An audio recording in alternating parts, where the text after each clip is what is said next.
Well, so I think what our trainers and the people that attend our workshops in the Six Missional Practices, I think what they want to know is, yeah, how do we know these work? Yeah, well, I would if I were they. I mean, where'd these even come from? And It's a duh. if I'm paying to sit here for a day or 3 Thursday nights in a row and work with a gifted person learning a thing, and I'm supposed to do it, well, what makes these the teachable things that are going to make a difference? Uh, a kind of research, an odd sort of research, I think, from the point of view of how most people think of research. Yeah. Part of the genius of what you've been doing, Pat, for 20-some years, 28, has been gathering stories and helping people gather their own stories. And from those stories, we've looked at the behaviors that change and that make a difference in local churches. And to me, what it started to feel like was, you know, you can thicken broth real quickly by throwing in cornstarch, but, right, I mean, who wants that? Yeah. Or you can take the time to condense it, to reduce it over a significant period of time. That's what we've done with these. We've taken these stories, we've said, okay, what's the core sauce here? What's the behavior? And sometimes I'd even say, what's the metaphor Yeah. that gathers this narrative? It's Yeah. kind of like the metaphor's the freeze-dried Yeah. narrative. Yeah. And that's what these practices are. We don't know, there are probably some other practices, no doubt, and we'll come up with more. And we may even perfect these a bit. Yeah. But these 6, we know Yeah. on the basis of long periods of practice in multiple cultures, multiple languages, very different Yes. class. Yeah. And, Yeah. I mean, it's astounding the different settings. These stories and these practices have led to people being more missional. They've been, our one little line, innovating your church's capacities to be renewed in God's mission. Yeah. That's the thing. Does that mean that I've been trying to put this into words for a while. I think it might mean that they are just simply tuned in or paying attention to God more. I think in the long run, the biggest challenge we face in modern society, by that, I mean the society that's developed over the last 400 years in the West and has passed itself to some other cultures, is this, fancy term is the buffered self, this notion that only the individual and only humans create meaning. And so we have this private bubble around us, and we can't actually experience the way in which the creation is filled with meaning. We think we're making it. And the worst of that is we don't experience God's making value, even of our own lives. There's this terrible loneliness, right? So all 6 of these practices are saying, do these, and you'll be surprised what God is up to. It's almost like you're cleaning the windows of your private bubble so you can see out. I mean, and maybe you get rid of the bubble entirely. Maybe the bubble at least gets thinner. Yeah. These are the places where the thinness Yeah. can show up for ordinary folk. They don't have to go to a special place on the face of the earth. No.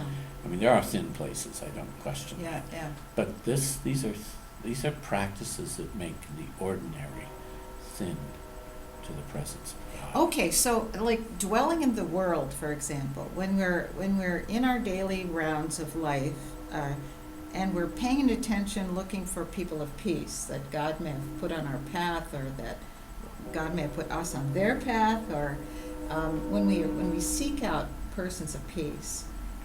Do you have any stories about congregations that have taken up that dwelling in the world as a practice where they actually do encounter?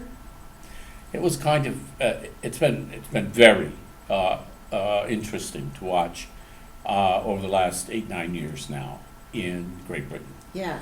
because the patterns that we see in the United States and in Denmark and Germany, Norway and South Africa and Australia are really intense on these issues among the majority of the people of Great Britain. They really find it frightening to imagine themselves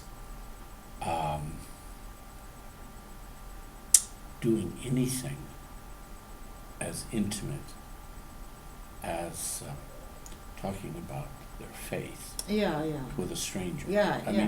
mean, for the average American, it's weird and we don't do it. And, yeah. but for them, I mean, it's the Wow. level of threat Yeah. is huge. And yet, on the other hand, there's a number of stories. I want to tell one. It's about St. Mary's, Humberston.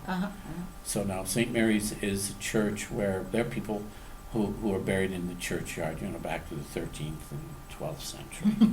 It's been around longer than most American churches. Yeah, then, it right? has. Yeah, Part of the actual church building is Norman, if you can Whoa, imagine. 1066 and following. Huh? Yeah, Okay. I mean, yeah, but the churchyard is gorgeous, and these trees, I'm sure that some of them are 400 or 500 years old easily. Yeah. The problem is they're right in the middle of this village that's been swallowed up by Leicester and Oh, Nottingham. Okay. And frankly, you can walk through the village and never see the church because it has this beautiful garden around it, right? So you literally, I've walked around the entire Accessible but area. invisible. Yeah, that's right, accessible. They're right at the heart of the village and no one can see it. Oh my God. And this congregation was utterly convinced that, who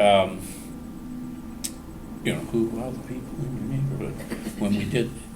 When we asked that question, they said, oh, well, it's probably all these people who once were Church of England and now they're kind of secular, uninterested in the church. They're not against this, but on the whole, it's not.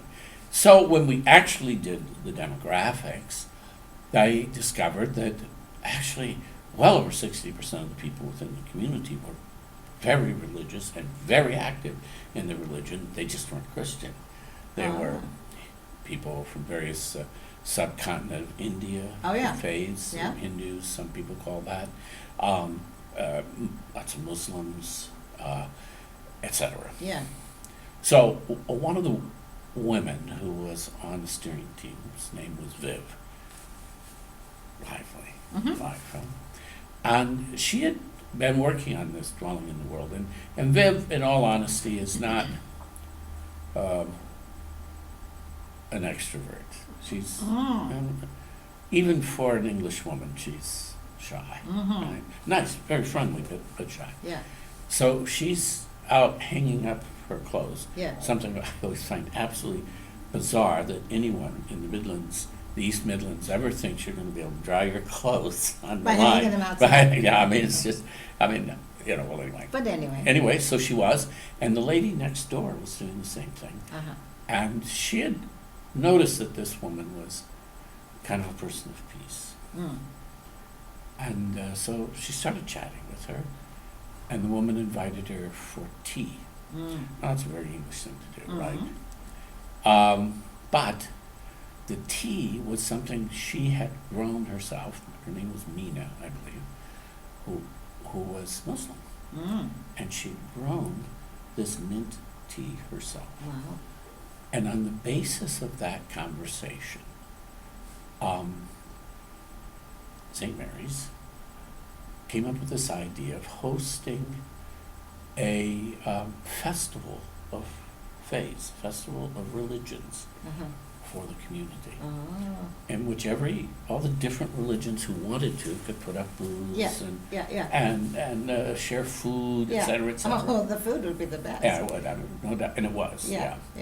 And this has become a big deal. Wow. Oh, it's been continuing. Oh, yeah, it's a yearly sort of thing. Huh. And to me, the most wondrous thing, to be honest,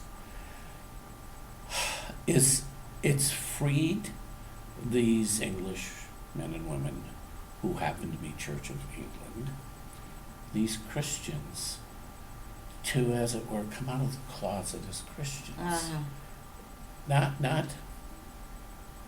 now, because they've been able to celebrate and create a safer space for celebrating Right, this diversity of religions Right, among right. their neighbors. right. Because they've dwelt in their world, it's a lot easier for them to name themselves Mm, as followers of Jesus mm, in this complex world in which they live. right. So the dwelling in the world led to the announcing the kingdom, Yeah. which I never would have anticipated, frankly. Mm, Um, this stories have been put into a book, and I'm sure we can put A link to the book. a link to the book. Sure. I personally don't own the book, but I've seen it and held it and read it. Okay.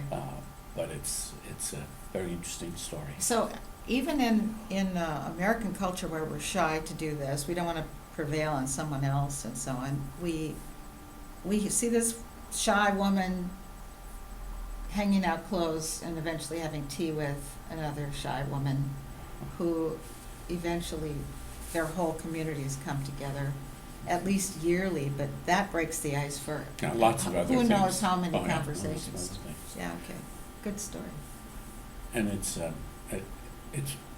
I think the other thing I've been observing, Pat, we have these really nice ideas. So you know, the church body you and I are part of has put a massive emphasis through all our adult years on how we're going to welcome strangers. Mm-hmm. But we haven't done that very well, right? And I don't want to pick on our church. I just, ours is like so many others. We just know it better. Hmm.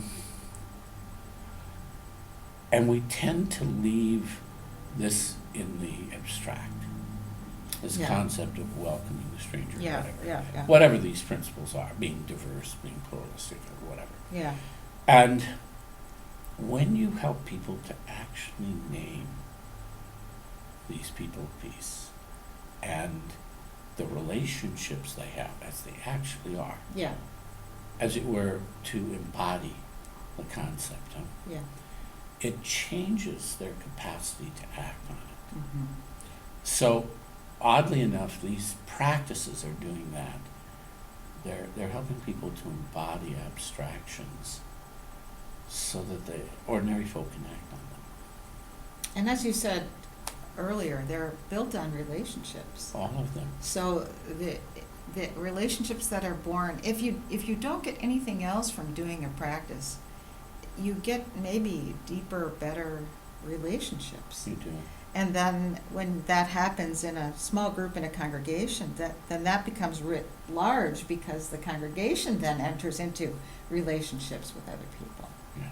So we get from an I, that buffered self, individualistic, Me, myself, Bubble. and I, the divine the Trinity. Holy Trinity. Yeah. You get from only you singular or I singular, you get to a we or the you plural that's in all the New Testament writings, which is Mhm. what we're supposed to be thinking of ourselves as anyway. It is. Yeah. Well, that's cool. Thanks for the question.